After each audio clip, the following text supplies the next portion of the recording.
वो एक अपराधी है और एक अपराधी से तुम्हारा क्या रिश्ता। पापाजी ने आज मेरे और शिव के रिश्ते पर सवाल उठा दिया था। वो मेरा भाई है, मैंने निडरता से कहा।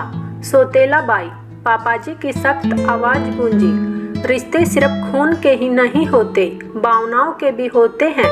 इससे मेरा भावना का रिश्ता है, एक ऐसा रिश्ता जो हर रिश्ते से ऊपर है। मैंने निडरता से जवाब दिया। वो एक अपराधी है और हमारे घर बहू बेटियां हैं। हमारे घर में किसी अपराधी के लिए कोई जगह नहीं। पापाजी नाराजगी से बोले। कोई बात नहीं जीजी, तुम अपने घर में लड़ाई मत करो, मैं यहाँ अब नहीं आऊँगा। शिव ने आंखों में आंसू भरकर कहा और घर से निकलने लगा। रुको शिव, जिस घर में तुम नहीं आ सकती वहाँ मैं भी नहीं रह सकती।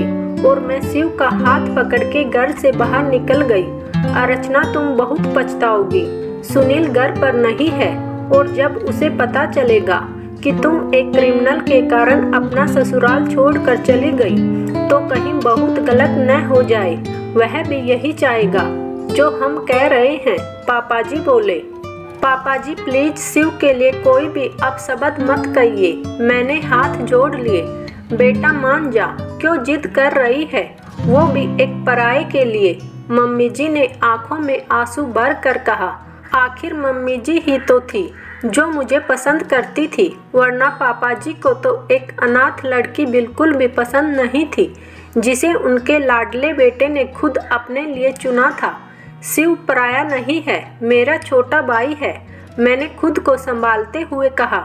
माँ, सुनील सारी सच्चाई जानते हैं, इसके बावजूद उन्हें अगर शिव और मेरे रिश्ते से आपत्ति है तो मैं यहाँ नहीं लौटूंगी, और अगर उन्हें कोई आपत्ति नहीं तो मैं जरूर आऊंगी सुनील के साथ, शिव के सम्मान के साथ। मैं बोली और चली गई।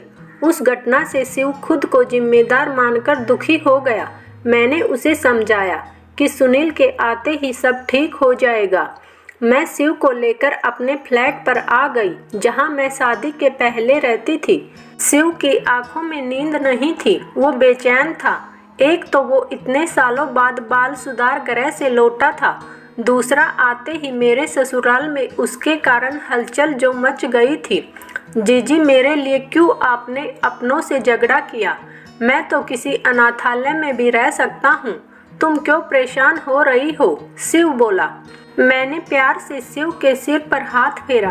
अभी तेरी बहन जिंदा है, फिर तू अनाथाश्रम में क्यों रहेगा? आज तेरी बहन इतनी सक्षम है कि खुद को भी संभाल सके और अपने भाई को भी। अब तू सो जा, हमें सुबह तेरे लिए स्कूल भी देखने जाना है। तू इस साल 10th में है, हमें 2-3 साल खूब मेहनत करनी है, तुझे कुछ बनना है, समझा? जा सो जा, मैंने कहा। शिव को सोने का कहकर मैं अपने कमरे में आ गई, पर नींद तो मुझे भी न आ पाई। मन सालों पहले अतीत में खो गया, जब मैं 16 साल की किशोरी थी। घर में मैं और माँ, बस 2 ही प्राणी। पिता कब गुजरे याद नहीं। बचपन में सिर्फ माँ को संघर्ष करते और मुझे संभालते पाया। पिता की अनुपस्थिति और अकेलेपन ने मुझे अंतर्मुखी, दब्बू और डरपोक बना दिया था। समय ठीक ठाक बीत ही रहा था कि एक दिन माँ ने नरेश अंकल को पिता बताकर सामने खड़ा कर दिया। पता नहीं किन कमजोर पलों में माँ को जीवन साथी की जरूरत पड़ गई, और वो औरत जिसने पूरा जीवन अकेले काट लिया, आज उम्र के इस पड़ाव में उसे शादी करनी पड़ी। नए पापा का आना मुझे बिल्कुल अच्छा नहीं लगा, पर मेरी राय का कोई महत्व नहीं था, क्योंकि माँ ने शादी करने से पहले पूछना तो दूर, बताना तक जरूरी नहीं समझा। नए पिता के साथ एक 6 साल का बच्चा भी था। वो भी शायद इस अकस्मात हुई घटना से डरा वह सहमा था। नरेश अंकल माँ से उम्र में छोटे थे, फिर उन्होंने एक अधेड़ महिला से शादी क्यों की, मुझे जल्द समझ में आ गया। नरेश अंकल की नज़र माँ पर नहीं बल्कि उनकी युवा होती बेटी पर थी, और वो मुझे अक्सर मौका पाते ही गलत तरीके से छूने की कोशिश करने लगे। उनकी हरकतों से मैं परेशान हो उठी। नरेश अंकल का बेटा शिव सारा दिन मुझे जीजी जीजी कहकर मेरे आगे पीछे घूमता था। आखिर वो भी मेरी ही तरह इस अचानक हुए संबंध से परेशान था और मुझ में सहारा ढूंढता था। मुझे भी वो छोटे भाई की तरह प्यारा और अपना लगने लगा था। पर नरेश अंकल की हरकतों का गुस्सा मैं अक्सर ही शिव पर निकाल देती और उससे चिढ़ती थी। नरेश अंकल की हरकतों के बारे में मैंने हिम्मत कर माँ को बताया, पर ना जाने क्या मजबूरी थी कि उन्होंने चुप्पी साध ली। बस अब वो मुझे नरेश के साथ अकेला नहीं छोड़ती थी। जैसे तैसे 2 साल बीते। अब मैं 18 साल की थी, कॉलेज जाने लगी थी, तो दिन भर घर और नरेश अंकल की गंदी नज़रों से दूर रहती थी। शिव अब 8 साल का था और मैं उसे नरेश अंकल का बेटा मानकर कभी दिल से भाई नहीं मानती थी। एक दोपहर, मेरा कॉलेज नहीं था, शिव स्कूल गया हुआ था, माँ और नरेश अंकल ऑफिस। मैं घर में अकेली थी तो मेन गेट बंद कर हॉल में ही सो गई। अचानक से शरीर पर दबाव महसूस हुआ और शराब की तेज गंध से मेरी नींद खुली। नरेश अंकल अर्धनग्न शराब के नशे में धुत मेरे ऊपर थे। वो जबरदस्ती मुझे चूम रहे थे और मेरे कपड़े फाड़ने की कोशिश कर रहे थे। मैं घबरा उठी, बचने का प्रयास किया पर असफल। चीखना चाहा तो उसने मुंह बींच लिया। वो जानवरों की तरह मुझे नोच काट रहा था और मैं बेसहारा बचने की नाकाम कोशिश कर रही थी। तभी अचानक पीछे से शिव ने नरेश पर रसोई के तेज चाकू से वार कर दिया।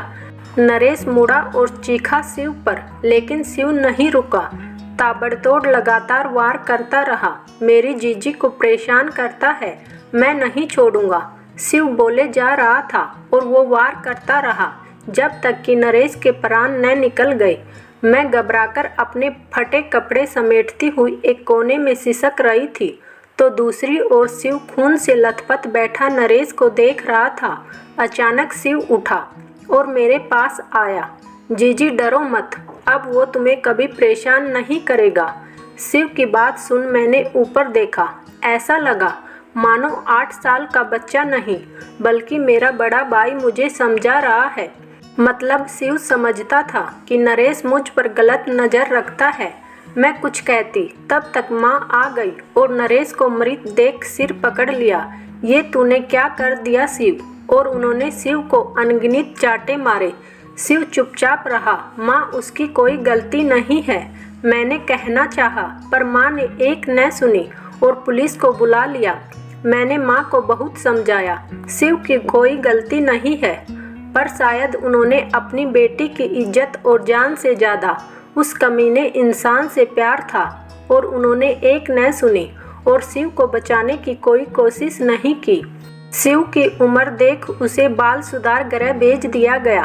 मैं उससे मिलने जाती रहती थी, उसे दिल से भाई मानने लगी थी और दिल में उसके लिए असीम स्नेह संचारित हो चुका था। दिन प्रतिदिन हमारा रिश्ता गहरा होता चला गया। मैंने जल्द ही पार्ट टाइम नौकरी कर ली और माँ का घर छोड़ हॉस्टल में चली गई, क्योंकि उस घर और माँ दोनों से ही लगाव नहीं रहा था। कुछ सालों बाद माँ का भी देहांत हो गया। समय गहरे से गहरे गाँव भर देता है और मैं भी उस घटना को लगभग भूलने लगी और अपने प्यारे भाई शिव के वापस आने का इंतजार करती रहती। तभी सुनील ने मुझे प्रपोज किया। सुनील मेरे ऑफिस में साथ में काम करता था। उसके प्रपोजल ने एक बार फिर से पुरानी घटना की स्मृति दिला दी। शादी और प्यार जैसे रिश्तों से मेरा विश्वास उठ चुका था और मुझे किसी भी आदमी पर विश्वास नहीं था। मेरे मन में यह बात बहुत गहरी तरह से बैठ गई थी कि आदमी के लिए तो सिर्फ औरत एक शरीर है, और मैंने सुनील के प्रपोजल का कोई जवाब नहीं दिया। हालांकि मन ही मन मैं भी सुनील को चाहती थी, पर इस रिश्ते को स्वीकार नहीं करना चाहती थी, क्योंकि अब मैं ज़िंदगी में कोई धोखा नहीं चाहती थी। अगर इस बार मैं टूटी तो मुझे पता था कि मैं कभी नहीं उठ पाऊंगी। लेकिन सुनील की गहराई ने मुझे अंदर तक झकझोर दिया। सुनील ने कभी भी मेरे ऊपर कोई ज़बरदस्ती नहीं की और उसका सौम्य व्यवहार धीरे धीरे मुझे उसका बनाता चला गया। जब सुनील ने मुझसे शादी के बारे में बात की तो मैं घबरा गई और रात भर सो न सकी।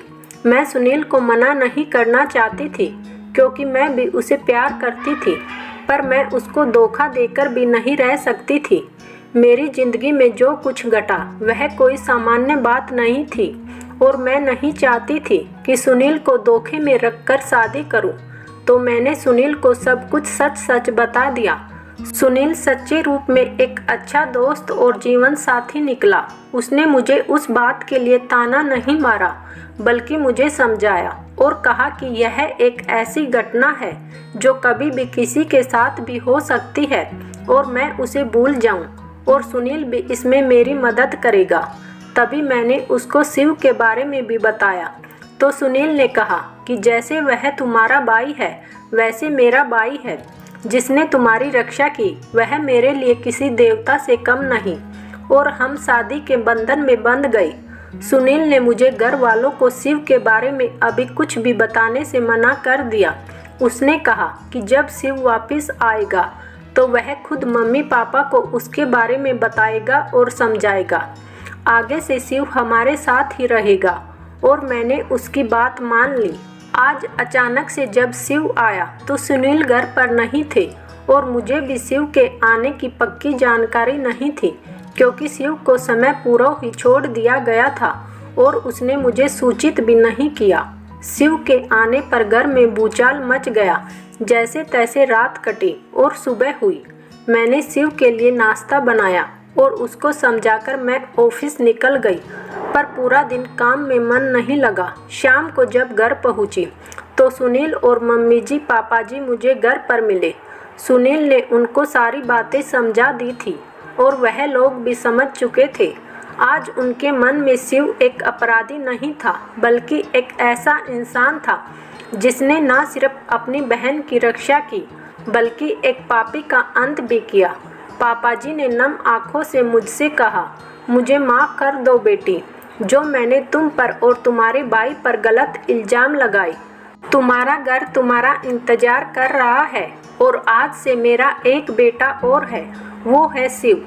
शिव अब भी मेरे ससुराल में जाने से घबरा रहा था। मैंने कसके उसका हाथ थाम लिया। सालों पहले शिव ने अपना कर्तव्य निभाया था। आज कर्तव्य निभाने और अपने भाई की ज़िंदगी संवारने का दायित्व मेरा था। दोस्तों, कहानी को लेकर आपके क्या विचार हैं हमें कमेंट में ज़रूर बताएं। साथ ही वीडियो को लाइक और चैनल को सब्सक्राइब भी करें। फिर मिलते हैं किसी और इंटरेस्टिंग कहानी के साथ। तब तक के लिए धन्यवाद।